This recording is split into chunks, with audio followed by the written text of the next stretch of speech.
of sexual assault at an apartment complex or at a business?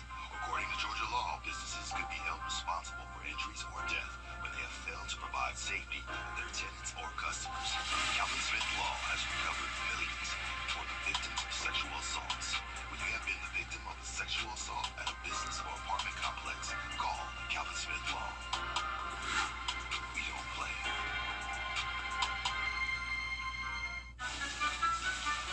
Kroger, fresh for everyone.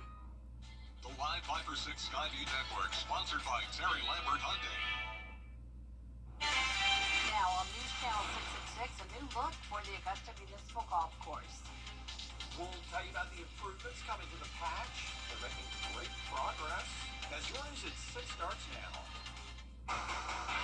Live from Television Park, this is WJBF News Channel 6 at 6. Good evening, everybody. I'm Brad Means. And I'm Jenny Montgomery. Thank you for joining us.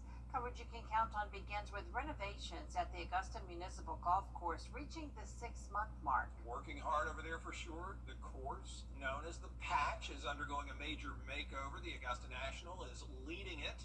George Escala among those who got a look at the progress so far. The Patch undergoing a transformation, and those seeing the progress say the game and the city are in for a treat. This, and a public facility, is just a huge thing for the game of golf. Golf has grown dramatically since COVID, and people are itching for places to play, and this just will meet everything they're looking for. Construction started in March and is moving forward on schedule. This isn't just a renovation, it's a full-fledged makeover. 125 new trees being planted, a new clubhouse under construction, holes being rerouted under the supervision of some of the best experts in the game. It's going to be a phenomenal municipal golf course, the best in the entire world, and I'm excited about the partnership, of course, with the Augusta National Golf Club, the Augusta Technical College, First Tee, and all of the partners. This is going to be a wonderful asset, not only for the city of Augusta, but for the game of golf. The work includes a new par 3 course for the First Tee program. Young golfers will learn the game on a course designed by 5-time Masters champion Tiger Woods. Cool thing about it is I think the popularity of it will allow more people who are coming to this facility to see what First Tee actually does. The new patch replaces the charming but less than first-rate old one, and it appears the new course is on course to be a must-play stop. You know it will be. I wouldn't be surprised if it's hard to get on the first 6 months that it's open. It certainly will be. If you look at the 2 world-class architects that they utilize, as well as having Tiger Woods being a part of it, the loop, the 9-hole course. They are not just playing around, improving the patch. In Augusta, George Escala, WJBF, News Channel 6. Man, it already looks great. It is time now for a first check of our weather. Golf-friendly weather for sure. Certainly. Here's Chief Meteorologist Jennifer Tracci. Yeah, really quiet weather today with calm winds and lots of sunshine. And you can see here on Live Viper 6 that there's no rain nearby. We have the tiniest little shower around Covington along I-20 to the west of us. We're not expecting any rain here tonight, and you can see the abundant sunshine on our Terry Lambert Hyundai Skyview cam. Just a few fair weather clouds there at Augusta Regional Airport. Our current temperatures are in the mid-80s for the most part. 84 in Barnwell, 86 in Allendale. Millen and Swainsboro, you're a bit warmer at 87 degrees. And then we also have some cooler spots like Sparta, 83, 84 in Aiken and Gibson. Relative humidity is low once again today. Just really pleasant weather to start the new month with those winds only up to 5 miles per hour in Augusta and Edgefield coming in out of the southeast. Now you can see for the game forecast tonight, Augusta Green Jackets taking on the Kannapolis Cannonballers. We're going to be starting out in the low 80s with that light southeast breeze. We'll have clear skies throughout the duration of the game, and temperatures will fall into the mid-70s by around 9 p.m. So looking ahead, there is the possibility of a stray shower or weak storm tomorrow as temperatures heat up to the upper 80s, low 90s by Friday, and all the way up to 94 on Saturday. But how long will this heat last? I'll have a look at the temperatures over the next 10 days coming up. And back to you, Jenny. All right, thanks, Jenna. Cleanup continues after a tanker crash on I-20 today. It happened early this afternoon at I-20 eastbound near exit 22. Both lanes are still blocked. Drivers are being detoured to Frontage Road, then Wire Road, then back onto I-20. You're taking a live look now at the scene where officers say the spilled oil was contained to the roadway. Crews are using a substance to absorb that oil that is on the roads. The truck, you can see, has been moved. We'll continue to update this story as the cleanup progresses. Construction on Columbia County's very first freestanding emergency room is in the home stretch. Doctors Hospital broke ground on the state-of-the-art facility on North Bel Air Road this year. It's going to have 11 treatment rooms, a trauma center, and an ambulance bay. County leaders say this is going to bring healthcare options a lot closer to home. Well, it's exciting anytime a company invests in Columbia County. Healthcare is not just about being served, but it's also access and proximity. And so it's a unique location that should serve citizens well. You know, that is actually the way we said it growing up in Jacksonville, Trauma Center. I was going to go get patched up at the Trauma Center. The facility is going to be the second freestanding ER. I didn't know this. The second freestanding ER in the entire state of Georgia. Leaders set to open it in November. One of the people in charge of traffic in Augusta is stepping down.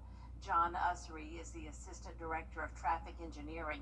He's leaving to take a similar position in Columbus, Georgia. That's closer to his family. He'll stay on the job here until the end of the month. South Carolina schools looking at new ways to use AI. Information now. South Carolina Department of Transportation says it needs more money to cover certain projects across the state. South Carolina has the fourth largest state highway system in the nation with 41,000 miles. U-Haul's growth index shows South Carolina was the #1 growth state for 2024. World Population Review lists Edgefield County, McCormick, and Aiken in the top 14 fastest growing counties in the state. We have some of the most dangerous roads, especially our rural roads. We are seeing congestion that we have never seen before. Trying to connect the dots and saying if we continue to see the kind of growth we've experienced over the last few decades, we need to make sure that we adjust our funding parameter, our vision, how we look at things, and make sure we've got things in balance. The current annual budget for the South Carolina Department of Transportation is over $2.7 billion. A couple of local restaurants are closing their doors. There's a sign on the door of Villa Europa on Deansbridge Road that says closed until further notice. They've served German food for decades now. There is a GoFundMe set up for Villa Europa to try to help them out, maybe keep their food truck going. And after 5 years, Soul Food Kitchen in Surrey Center will close for good September 26th. The owner posted on Facebook that they've weathered many storms, but it's time to close. The restaurant focused on farm fresh food that catered to customers with food allergies. Repair work underway at a popular park near the lake. It's Wildwood Park on Dogwood Avenue in Appling, and it is getting some repair that's needed because of normal wear and tear. The park's going to stay open during construction. That'll take about a week and a half. Today, the Knights of Columbus and the Quilts of Valor Foundation gave thanks to those who defend our freedom. They brought handmade quilts to patients at VA Augusta's Blind Rehabilitation Program. The quilts are presented to veterans who have been touched by war. Being a blind person, because a lot of people look at blindness, it should be, you get this different thing. What are you doing here? So people think that because you're blind, you should stay at home and not come out. Thank you for your service. Thank you. So for us to be able to collaborate for the Knights of Columbus, that just raise more awareness. Quilts of Valor has been honoring veterans since 2003. Coming up, keeping the government open for business. How lawmakers are working to avoid a shutdown after the break. News Nation tonight, the three of...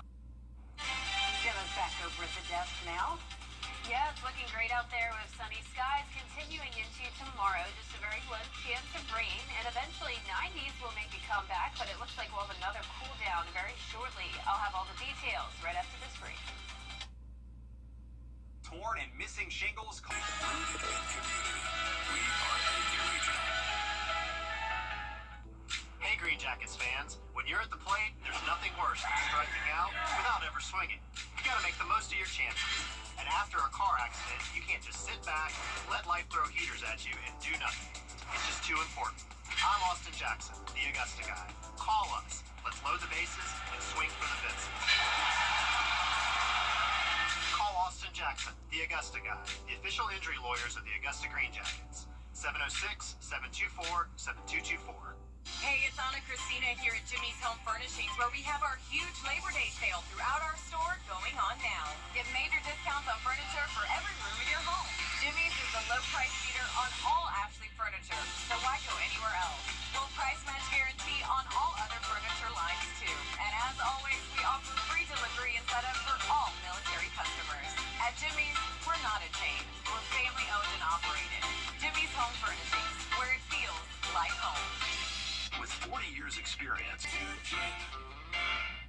The Live 5/6 Skyview Network, sponsored by Terry Lambert Hyundai. Weather headlines on News Channel 6, brought to you by Southpaw Roofing. Now, your most accurate forecast with WJBF Live 5/6. Welcome back. Let's start out with a look at our Terry Lambert Hyundai Skyview Cam down in Emmanuel County. We have some cloud cover with a light breeze. Overall, it was another beautiful day with temperatures in the mid-80s. We have a southeast breeze of 5 miles per hour, and dew points are lower today, only in the mid-50s. Now, around the CSRA, current conditions anywhere from around 81 in Washington with a bit more cloud cover to 85 in Millen and Sylvania. Allendale, you're 86. You can see here on satellite and radar that there's some of the cloud cover with that spotty shower near Covington along I-20. But other than that, it's pretty much bone dry with high pressure continuing to bring in that dry air. Over to our west, we do have this line of scattered showers and storms and an approaching cold front, which could bring us just the slightest chance of rain for our Thursday. But notice overall, still a lot of sunshine throughout the day tomorrow, starting out at 62 degrees, so a little bit warmer than it was this morning when we were in the upper 50s, and it will be a bit warmer in the afternoon as well, getting into the upper 80s. So just a 10% chance of rain Thursday and Saturday, then those rain chances rise Sunday and into next week. So here's our futurecast tonight. We'll have this light southeast breeze, a few clouds here and there, but not expecting any rain through early tomorrow afternoon. Now, once we get into the evening and as that cold front gets closer, north of I-20, we could see some pop-up showers and maybe some weak storms, but definitely nothing significant. And then for Friday, overall looks like a nice day. We can't rule out a stray shower here and there, but I'm keeping those rain chances under 10%, which is great news for high school football and any plans you may have for Friday night. Here's a look closer to home tomorrow at 3 p.m. Spotty light showers developing, and then we could see a heavier downpour as we go throughout dinner time, maybe some rumbles of thunder here and there. But you can see that just fades away as it moves to the south of I-20, and we're left with a dry night into Friday morning. Now, here's a look at your weekend forecast. It's heating up all the way to 94 on Saturday. A bit of a change, though, on Sunday as we'll get back to 89 degrees with those higher rain chances, and then a huge drop-off coming by around 15 degrees. We'll be topping off only at 80 on Monday. It looks like we could be in that wedge setup as that cold front stalls to our south, keeping a pretty cloudy setup with the cooler temperatures. Tonight will be cool. We're getting down to the low 60s everywhere. Highs tomorrow around 89 to some places getting to 90 degrees. And your 10-day forecast is showing the rain chances increasing Sunday and Monday with cloud cover. Mostly cloudy for a good portion of the next week with the cooler weather and also some higher humidity with the heat this weekend. Now, congratulations to today's umbrella winner. That is Eddie Thomas from Crawfordville, Georgia. Eddie, you can pick up your Viper 6 umbrella here at the station and sign up to win yours on WJBF.com. All right, thanks, Jen. Appreciate it. We do have an important update to bring you now. I-20 has reopened in Aiken County. We told you at the beginning of this newscast that it was closed because of an overturned tanker truck that spilled oil. But the road just reopened a couple of minutes ago and traffic is back flowing smoothly. Coming up, we are going to meet this week's scholar athlete out of Midland Valley High School. Hear from him and his family members about his leadership on the football team and in the classroom. Sports is next. For over 30 years.